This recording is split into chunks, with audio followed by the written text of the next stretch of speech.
Hello student, स्वागत है आप सभी का द स्टडी अड्डा पर। और आज के daily PCS GK and current affair programme में हम देखेंगे आज के इम्पोर्टेंट करंट अफेयर क्वेश्चंस को, और साथ ही उससे रिलेटेड जो जीके और जीएस के जो फैक्ट्स हैं। और लास्ट में हम बात करेंगे कुछ फैक्ट बेस्ड क्वेश्चंस की। तो जो इम्पोर्टेंट फैक्ट बेस्ड क्वेश्चन है वो बहुत ज़रूरी होते हैं, तो उनको हम लास्ट में उनको डिस्कस करेंगे। और फिर बाद में एक अभ्यास प्रश्न आपके लिए होगा, जैसा कि हर रोज़ जो है इस प्रोग्राम में करते आए हैं। तो अब देखें, तो आज के जो करंट अफेयर क्वेश्चन है, इंपॉर्टेंट क्वेश्चन है, तो इनकी शुरुआत करते हैं। तो पहला क्वेश्चन आपके सामने है, तो बताइए, यार्स मिसाइल यार्स मिसाइल जो अभी लॉन्च की गई है, तो किस देश द्वारा ये लॉन्च की गई है?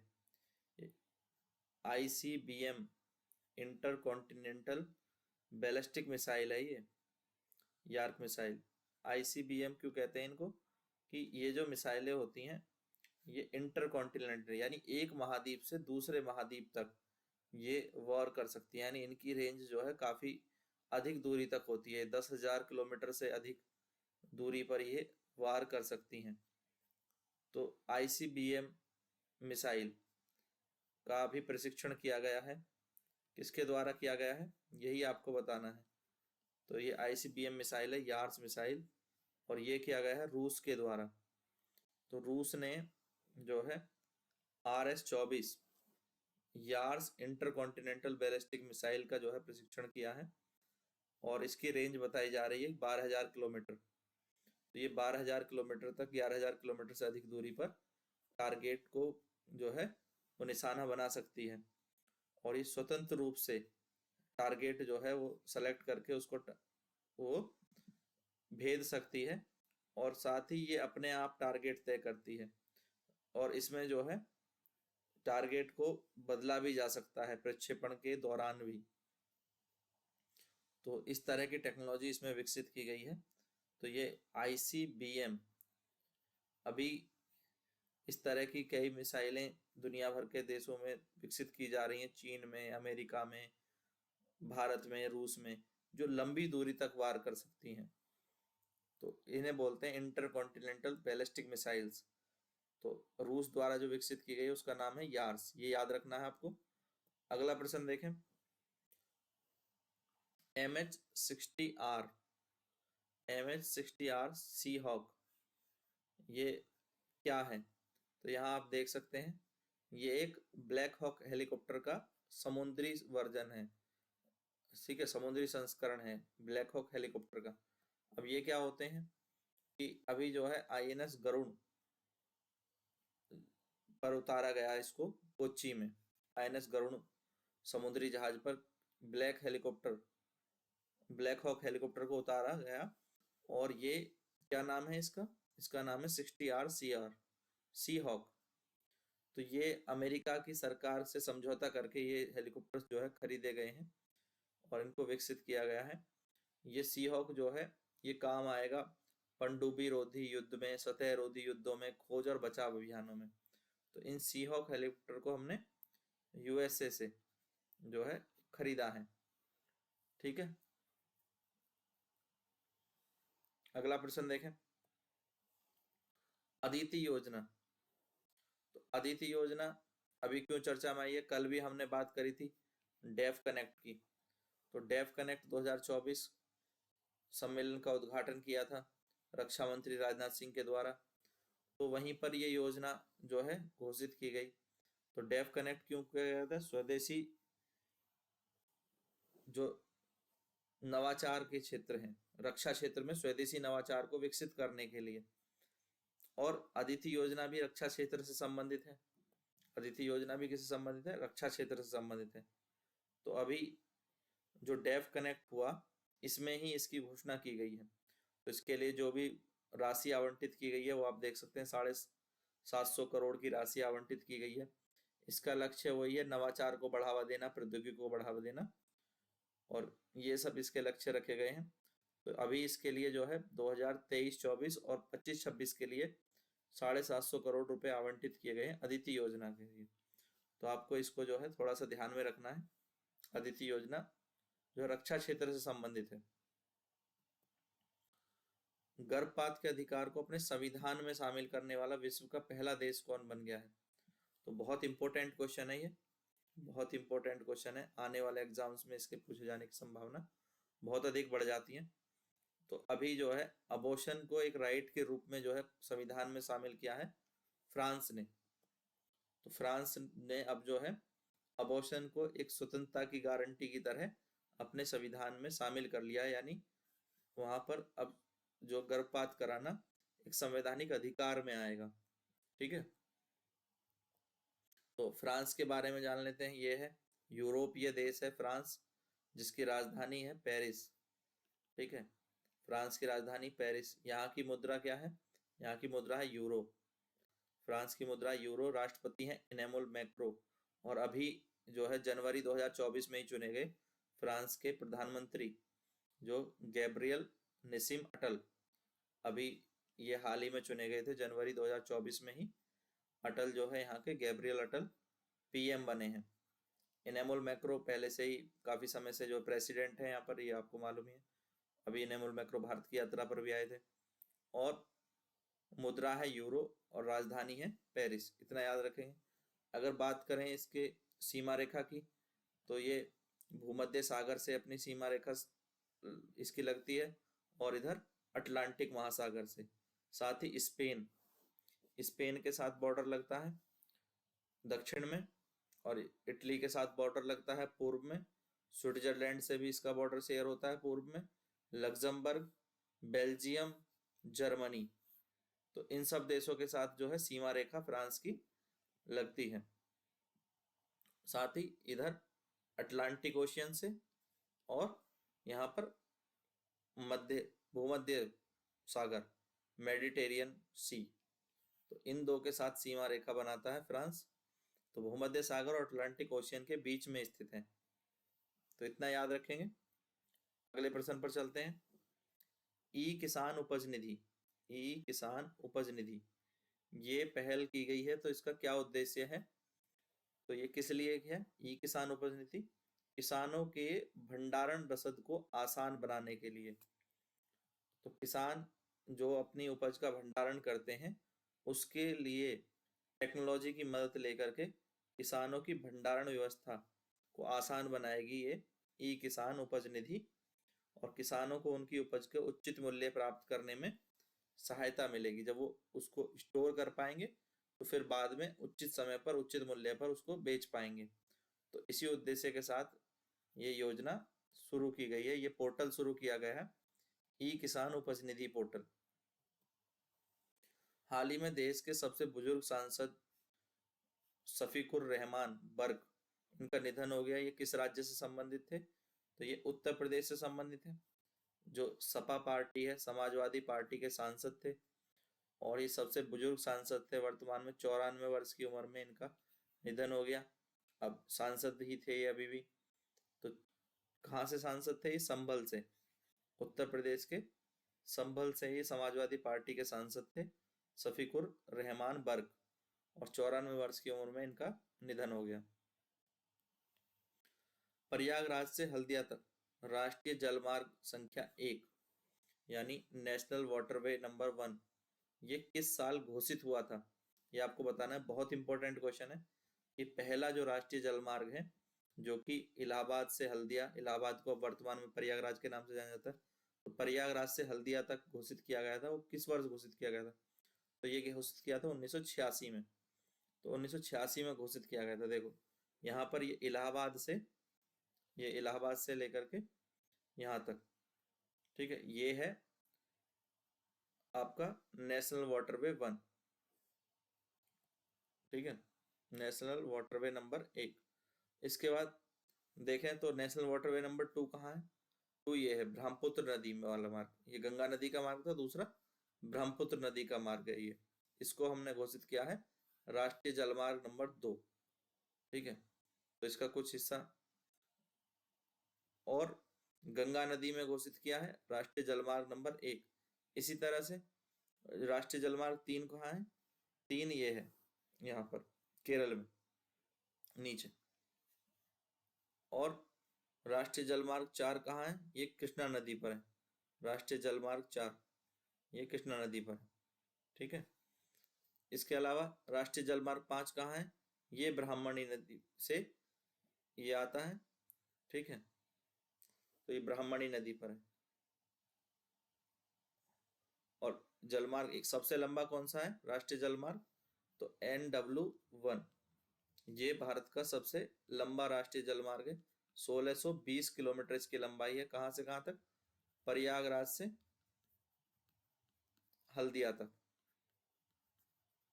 ठीक है, तो ये कब बनाया गया था? 1986 में बनाया गया था।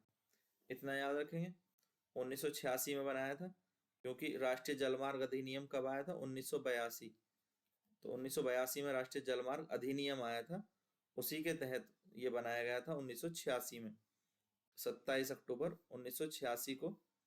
इसके लिए एक प्राधिकरण भी गठित किया गया। कौन सा प्राधिकरण? Inland waterway, inland waterway authority of India, authority of India, ये प्राधिकरण गठित किया गया, IWAI। और कब गठित किया गया? ये 1986 में ही गठित किया गया। और तभी जो है पहले नेशनल वाटरवे की घोषणा की गई थी। और पहला नेशनल वाटरवे ही आज भी सबसे लंबा नेशनल वाटरवे है, जो कि 1620 किलोमीटर का है। तो इतना याद रखेंगे, बहुत इंपॉर्टेंट है, बार बार ये एग्जाम में पूछा जाता है, बार बार पूछा जाता है यहाँ से क्वेश्चन एग्जाम में, तो ये आपको जरूर याद रखना है। अगला देखिए, भारत और एशिया में पहले राष्ट्रीय डॉल्फिन अनुसंधान केंद्र।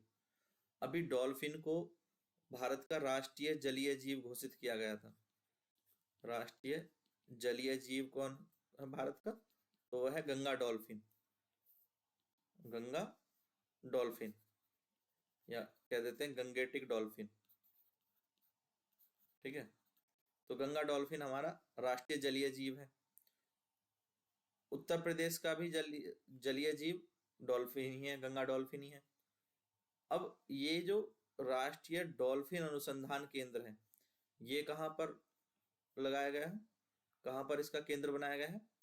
नेशनल डॉल्फिन रिसर्च सेंटर, ये आपका बंगाल में, पटना में, पटना में इसको जो है सेंटर को स्थापित किया गया है। और ये भारत का और एशिया का ऐसा पहला सेंटर होगा जो डॉल्फिन्स पर रिसर्च के लिए जो है स्थापित किया गया है। तो बहुत इंपॉर्टेंट है ये, आने वाले सभी एग्जाम्स के लिए इंपॉर्टेंट हो जाता है ये। ऐसा नहीं है कि ये करंट अफेयर में ही आपका इंपॉर्टेंट रहेगा, ये अब आपको स्टैटिक पोर्शन में जोड़ लेना है, ये आपके लिए हमेशा के लिए एक इंपॉर्टेंट क्वेश्चन हो गया। ठीक है, अब देखें अगला क्वेश्चन देखें। तो इसके बारे में हम पहले भी बात कर चुके हैं। राज्य ऊर्जा दक्षता सूचकांक 2023 जारी किए गए ब्यूरो ऑफ एनर्जी इफिशियंसी के द्वारा, ब्यूरो ऑफ एनर्जी इफिशियंसी ने। और इसमें ऊर्जा के क्षेत्र में प्रथम स्थान पर कौन सा राज्य रहा? प्रथम पर था कर्नाटक, कर्नाटक को प्रथम स्थान प्राप्त हुआ। इसको 100 में से 86.5 का स्कोर के साथ कर्नाटक पहला राज्य है राज्य ऊर्जा दक्षता सूचकांक में। साथ ही सबसे ज्यादा ईवी चार्जिंग स्टेशन किस राज्य में है? सबसे ज्यादा ईवी चार्जिंग स्टेशन भी कर्नाटक में है, सब कर्नाटक में। और सबसे ज्यादा ईवी व्हीकल्स जो हैं वो किस राज्य में खरीदे गए हैं? किस राज्य में है? तो वो उत्तर प्रदेश में है। ठीक है, ये भी याद रखना है। अगला क्वेश्चन देखें। प्रधानमंत्री मोदी ने हाल ही में भारत की पहली अंडर वाटर मेट्रो का उद्घाटन किया है।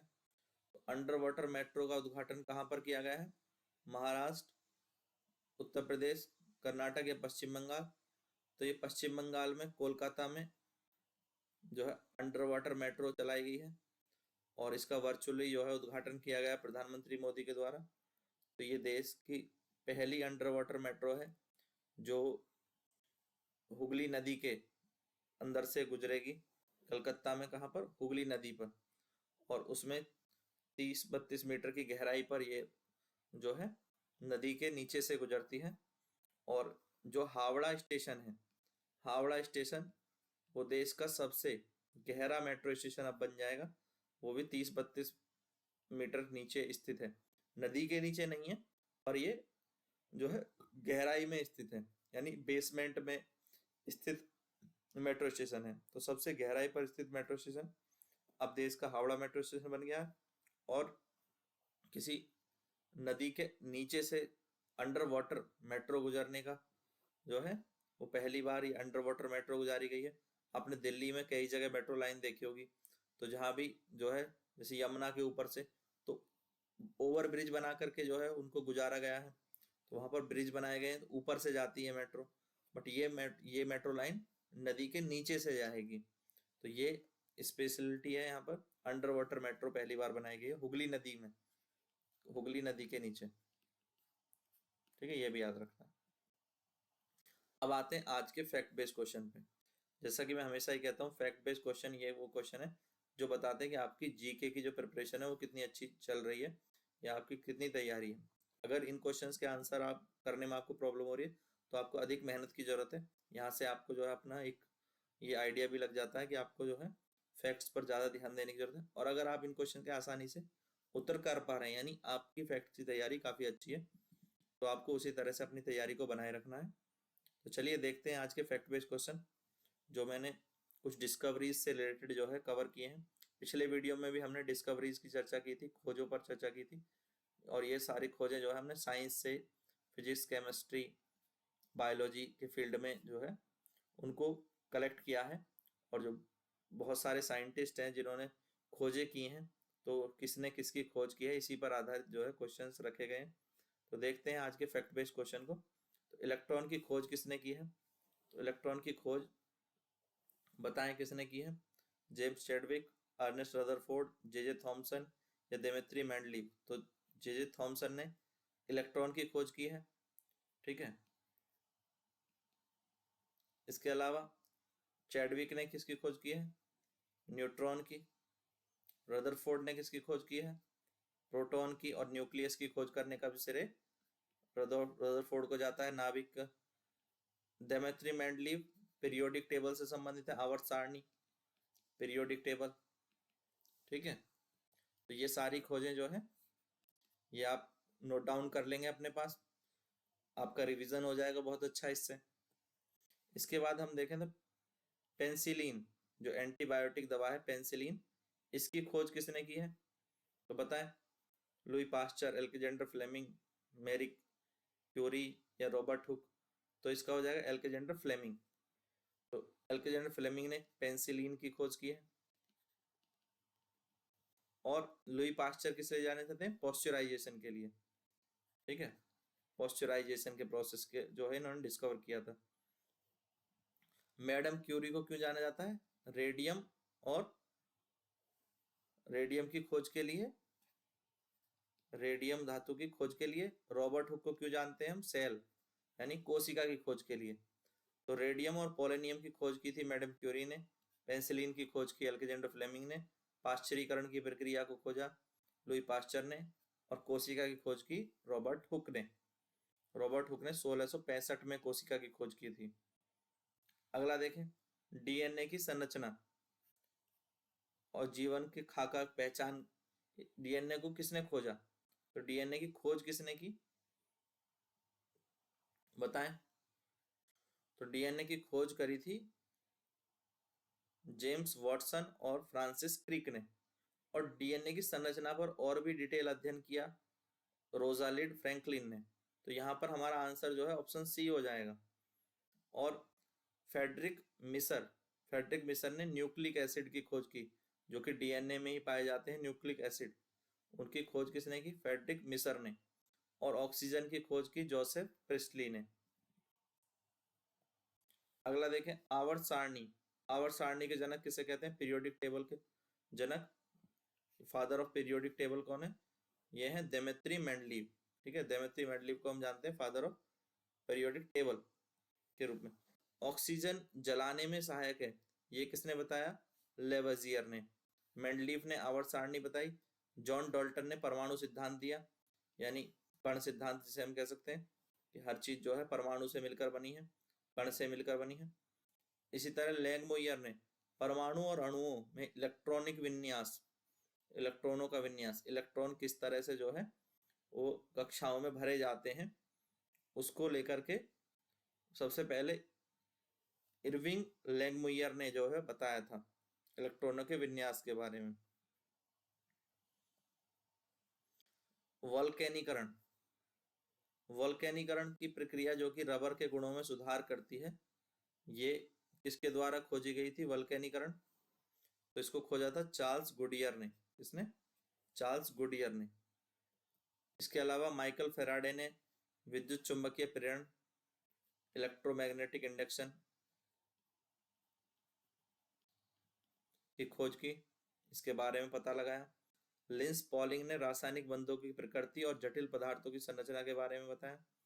वहीं ग्लेन सीबॉर्ग ने 10 पैरा यूरेनियम तत्वों के बारे में खोज की थी, जिनमें यूरेनियम जैसे गुण होते हैं। पैरा यूरेनियम जो रेडियो एक्टिव धातुएं होती हैं, उसमें plutonium, americium, curium, einsteinium, californium, berkelium, nobelium, mendelevium और फर्मियम, इन धातु की 10 धातुओं की खोज किसके द्वारा की गई?